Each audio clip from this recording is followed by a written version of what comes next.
আউযু বিল্লাহি মিনাশ শাইতানির রাজিম। ক্বালা রাব্বি ইশরাহ লি সাদরি ওয়া ইয়াসসির লি আমরি ওয়াহলুল উকদাতাম মিন লিসানি ইয়াফকাহু কওলি। সম্মানিত দর্শকবৃন্দ, আপনাদের সকলকে জানাই আসসালামু আলাইকুম ওয়া রাহমাতুল্লাহ। আমরা সবাই জানি, রবের ইসলামী কিংডমে আমরা যারা মুসলিম রয়েছি, এই কোরআন হলো রাসূল কারীমের মুখের বাণী, আহসানুল হাদিস। আর এই আহসানুল হাদিস হচ্ছে আল হিকমা তথা বিজ্ঞানের গ্রন্থ। এই বিজ্ঞানের গ্রন্থের দৃষ্টিতে আমরা ইতিহাস বিদ্যা নিয়ে জানব, ইতিহাস বিদ্যা নিয়ে আল কোরআন, এই আল কিতাব কি বলছে, এই আল হিকমা কি বলছে। হিস্টোরি অফ সায়েন্স, ইতিহাস বিজ্ঞান নিয়ে রাসূল কারীমের মুখের বাণী আহসানুল হাদিস আল হিকমা কি বলে।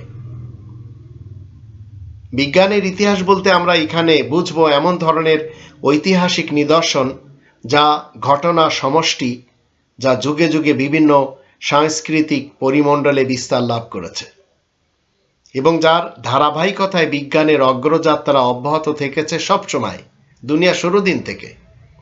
মূলত বিজ্ঞান কখনো থেমে থাকেনি, যা আমরা কোরআন থেকে জানি।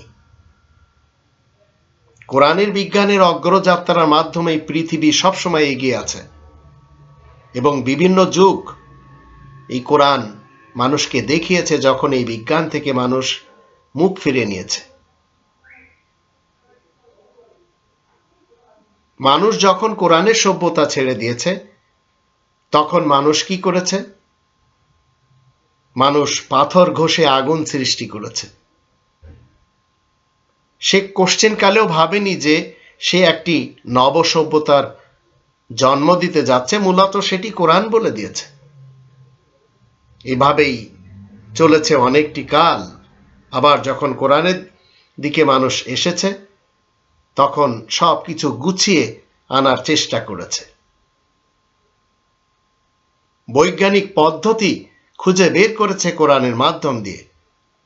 তারপর ইতিহাস হয়ে গেল বিপ্লবের ইতিহাস, যার পরে আর মানব সভ্যতাকে কখনো পিছে ফিরে তাকাতে হয়নি। আজ থেকে 300 বছর আগে, 400 বছর আগে দার্শনিকরা কোরআন ঘেটেছে। কোরআন ঘেটেই তো বড় বড় দার্শনিকরা তৈরি হয়েছে। আজকের যুগে আমরা সেই সব দার্শনিকগুলি ভুলে গেছি। মিডিয়া যাদের হাতে রয়েছে, তারাই আজ সব কিছু নিজেদের কন্ট্রোলে করে নিতে পেরেছে। আর সেই মিডিয়ার মালিকরাই হচ্ছে ইহুদি সমাজ। পৃথিবীর অধিক সাংবাদিকরা প্রথমে তাদেরই গুণকীর্তন করে। তারা দেখেছে মুসলমান, শিয়া, সুন্নি, সালাফি সমাজ এরা মুসলিম থেকে আলাদা হয়ে গেছে। এই আল হিকমা, এই বিজ্ঞানের গ্রন্থ থেকে তারা দূরে সরে গেছে। রাসূল কারীমের মুখের বাণী এই আহসানুল হাদিস, ইন্নাহু লাকাউলু রাসূলিন কারীম, এর দিকে আর মুসলমান, শিয়া, সুন্নি, সালাফিরা আসতে পারছে না। তাই ইহুদিরা আজ প্রত্যেকটি সেক্টর কবজা করে বসে আছে। ইন্টারন্যাশনাল ট্রেড বলেন, ইন্টারন্যাশনাল মানি চেঞ্জার বলেন, ইন্টারন্যাশনাল মিডিয়া বলেন, এবং যত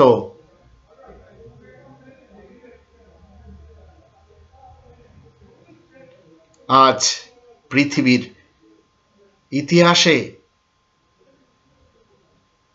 ভালো কিছু সব এদের হাতে। অতীতে এগুলি সব মুসলিমদের হাতে ছিল,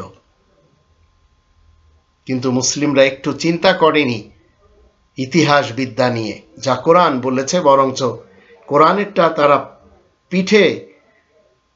পিঠের পিছনে রেখে তারা তাদেরটাই বর্ণনা করে চলেছে। কোরআনের 7 নম্বর সূরা আল আরাফের 80 এবং 81 আয়াত দুটিতে আল্লাহ বলছেন, ওয়ালুতান ইয ক্বালা লিকওমি আতাতুনাল ফাহিশাতা মা সাবাকাকুম বিহা মিন আহাদিম মিনাল আলামিন।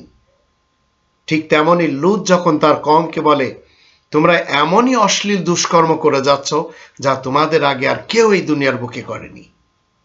5 দশকের বাংলাদেশের ইতিহাসে আজ আমরা এগুলি দেখতে পাচ্ছি ধর্মের মাদ্রাসাগুলিতে। একের পর এক ঘটনা। আতাতুন আল ফাহিশা, অশ্লীল দুষ্কর্ম। 81 নম্বর আয়াতে বলা হচ্ছে, ইন্নাকুম লাতাতুনা রিজালা শাহওয়াতাম মিন দুনিন নিসা বাল আনতুম কওমুম মুসরিফুন। তোমরা যৌন ক্ষুধা মেটানোর জন্য নারীদের বদলে পুরুষদের নিয়ে লিপ্ত রয়েছ। সত্যই তোমরা বড়ই অপচয়কারী কম। তো আজ আমাদের দেশের এক শ্রেণীর গুন্ডা মৌলবীদেরকে আমরা দেখতে পাচ্ছি এই ইতিহাস তারা ধরে রেখেছে। 85 নম্বর সূরা আল বুরুজ এর 22 নম্বর আয়াতে আল্লাহ বলেন, ফি লাউহিম মাহফুজ, যা সংরক্ষিত থাকে স্লেটের মধ্যে। সেটি কি? 21 নম্বর আয়াতে বলা হচ্ছে, বাল হুয়া কুরআনুম মাজিদ, বরঞ্চ এটি তো পঠিত গ্রন্থ। এই পঠিত গ্রন্থ সংরক্ষিত স্লেটের ভিতরে। এটি এক ইতিহাস। শুরুদিন থেকে মানুষ এটি নিজেদের মস্তিষ্কে আয়ত্ত করে নিয়েছে। 72 নম্বর সূরা আল জিন এর 28 নম্বর আয়াতে বলা হচ্ছে, লিয়ালামা আন কদ আবলাগু রিসালাতি রাব্বিহিম ওয়া আহাতা বিমা লাদাইহিম ওয়া আহসা কুল্লা শাইইন আদাদা। যেন তিনি জানতে পারেন তারা নিজেদের রবের রিসালাত পৌঁছে দিয়েছে। তিনি তো সবকিছু সব দিক থেকে ঘিরে রেখেছেন আর প্রত্যেকটি জিনিস গুনে গুনে ঠিক করে রেখেছেন। এই রিসালাত, এর ভিতরে 114টি রিসালাত রয়েছে। শুরুদিন থেকে পৌঁছে দেওয়ার দায়িত্ব প্রত্যেকটি রাসূলের উপরে আল্লাহ ন্যস্ত করেছেন। এটি ইতিহাস। এটি 1400 বছরের কাহিনী না। তাই জীবিত রাসূলের যারা আজ প্রতিনিধিত্ব করছে তাদের সকলকে এক এক করে আল্লাহ বলছেন 5 নম্বর সূরা আল মাইদা 67 নম্বর আয়াত মতে, ইয়া আইয়ুহার রাসূল বাল্লিগ মা উনজিলা ইলাইকা মির রাব্বিক। হে রাসূল, তুমি পৌঁছে দাও, তাবলীগ করো ওই জিনিসে যা তোমার রবের পক্ষ থেকে তোমার দিকে নাজিল করা হচ্ছে। সেটি কি? রিসালাতি রাব্বিহিম, আল্লাহ তাআলার 114টি চিঠি।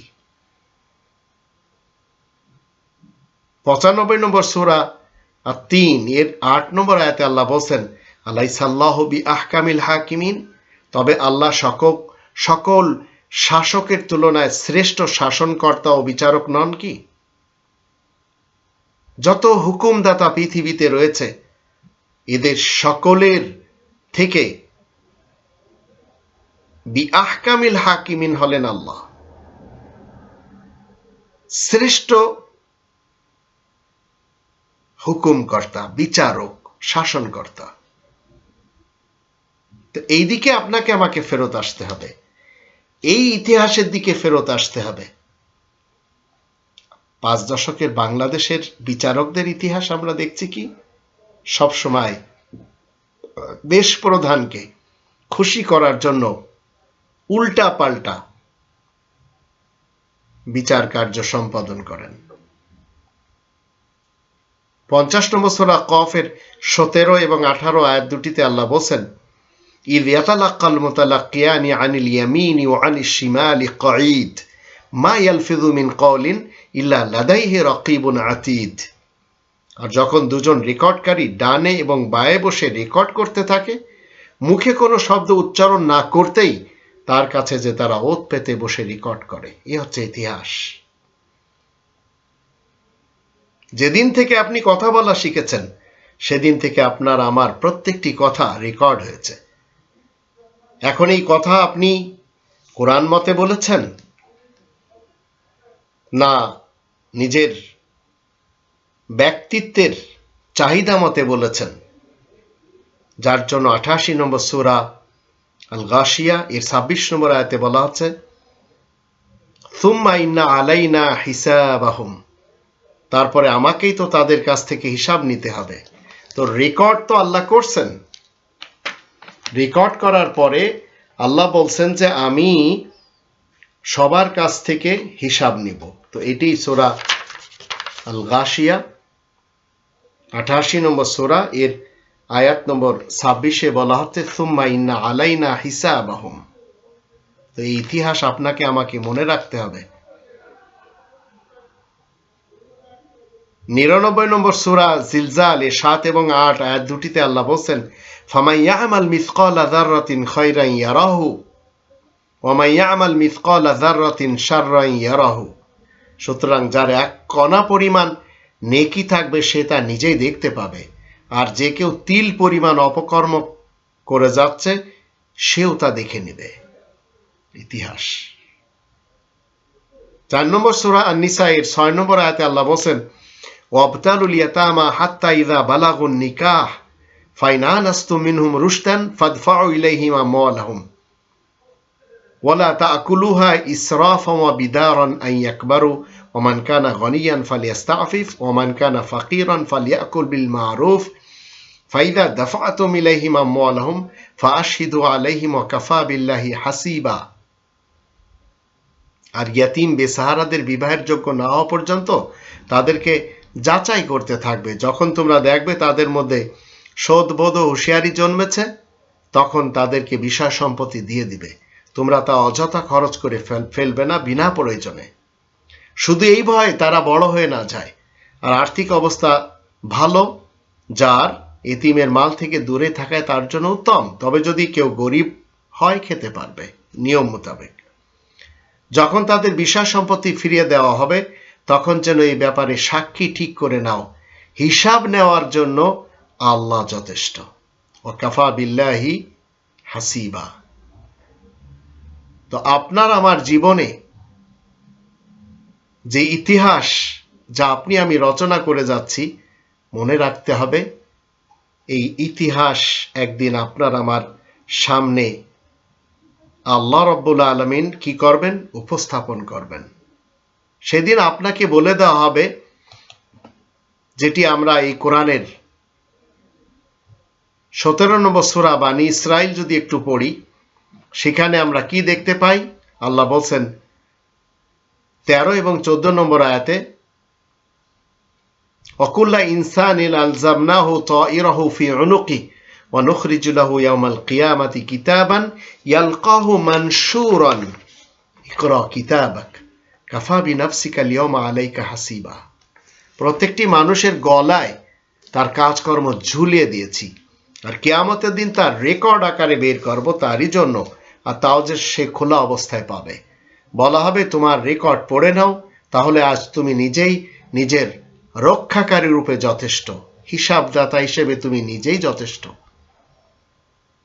তো এই ইতিহাস বিজ্ঞান, এই হিস্টোরি অফ সায়েন্স, এটি আপনি আমি যদি ভুলে থাকি তাহলে মহা বিপদে পড়ব পরের জীবনে।